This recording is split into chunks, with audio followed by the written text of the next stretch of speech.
श्री कृष्णा दोस्तों, हर हर महादेव। आप सभी का आपके अपने चैनल शिव साधना स्पार्क में बहुत बहुत स्वागत है। दोस्तों, आज के इस वीडियो में हम हनुमान जयंती की संपूर्ण जानकारी आपसे शेयर करेंगे। जय श्री राम, जय बजरंगबली। हनुमान जयंती की आप सभी को ढेर सारी शुभकामनाएं। बजरंगबली हनुमान सदा आप सभी की रक्षा करें।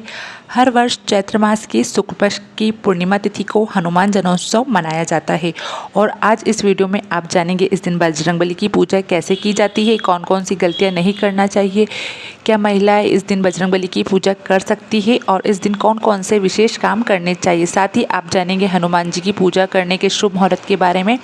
ऐसी मान्यता है बजरंगबली हनुमान जी आज भी इस धरती पर साक्षात मौजूद है, इसलिए हर वर्ष चैत्र महीने की शुक्ल पक्ष की पूर्णिमा को हनुमान जन्मोत्सव के रूप में मनाया जाता है। तो आप सभी जानते हैं बजरंगबली का नाम लेने से ही सभी प्रकार के दुख, संकट, भूत पिशाच कोसों दूर भाग जाते हैं। तभी तो हनुमान जी को लेकर तुलसीदास जी कहते हैं, संकट कटे मिटे सब पीरा, जो सुमेरे हनुमत बलबीरा। अर्थात हनुमान जी में हर तरह के ताप कष्ट को दूर करने की क्षमता है।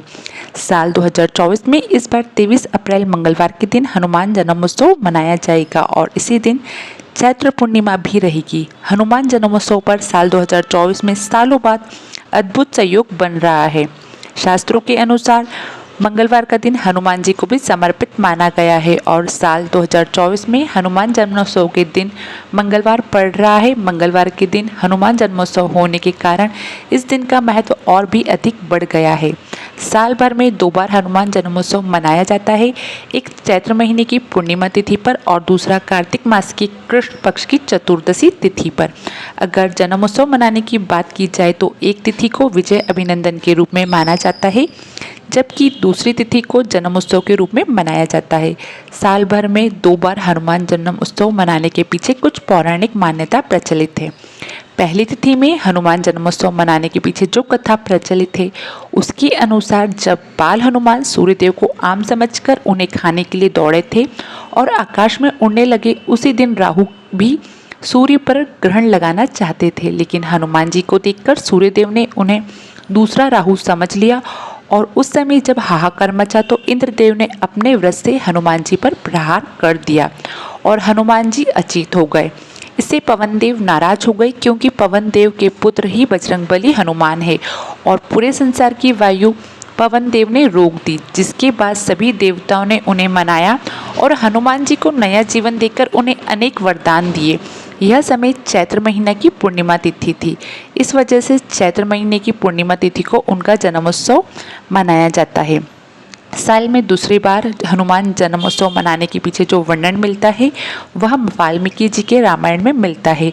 महर्षि वाल्मीकि जी के रामायण के अनुसार हनुमान जी जब सीता माता से मिलने गए थे तब हनुमान जी की भक्ति और समर्पण भाव को देखकर माता सीता ने बजरंगबली को नरक चतुर्दशी तिथि को अमर होने का वरदान दिया था। यह तिथि दीपावली से एक दिन पहले मनाई जाती है। हनुमान जी भगवान शिव के 11वें रूप अवतार माने जाते हैं। कलयुग में हनुमान जी की पूजा करने से सभी इच्छाएं जल्द पूर्ण हो जाती है और हनुमान जी की पूजा करने से ग्रह पीड़ा और शनि दोष से भी मुक्ति मिलती है। 23 अप्रैल मंगलवार को सूर्योदय होगा सुबह 6:03 पर और सूर्य अस्त होगा शाम 6:47 पर। ब्रह्मा मुहूर्त का समय सुबह 4:27 से 5:14 तक रहेगा और बजरंगबली हनुमान जी की पूजा करने के लिए अभिजित मुहूर्त और अमृतकाल का जो समय वह सबसे उत्तम माना गया है। वैसे शाम को भी आप पूजा कर सकते हैं।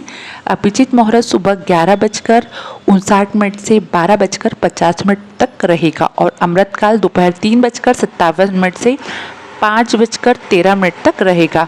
आप इन दोनों खास मुहूर्तों में बजरंगबली की पूजा कर कृपा पाने के लिए, बजरंगबली को प्रसन्न करने के लिए कोई खास विशेष उपाय भी कर सकते हैं।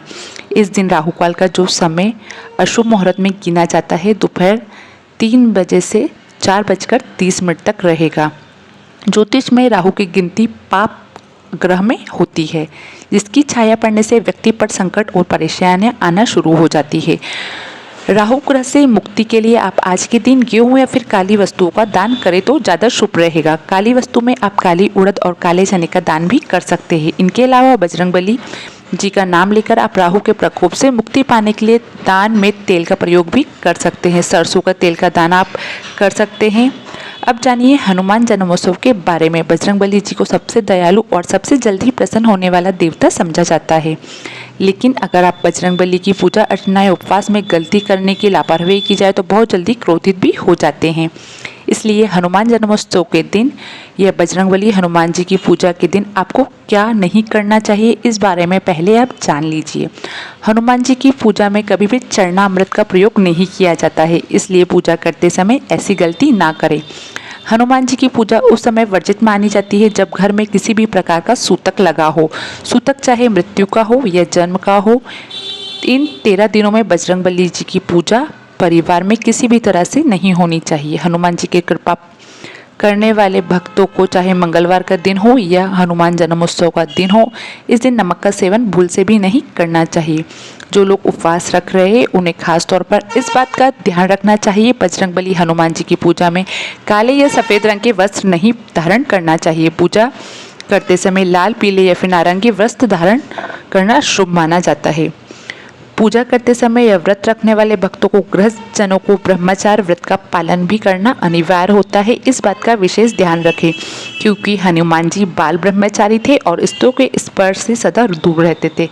इसलिए खास तौर पर जो भी महिलाएं हैं जो बजरंगबली हनुमान जी की पूजा करना चाहती है, उन्हें आज के दिन भूलकर भी हनुमान जी को स्पर्श कर पूजा नहीं करनी चाहिए। आप उन्हें जो भी भोग प्रसाद अर्पण कर रहे हो, दीप जला रहे हो, भगवान के चरणों में रख सकते हैं।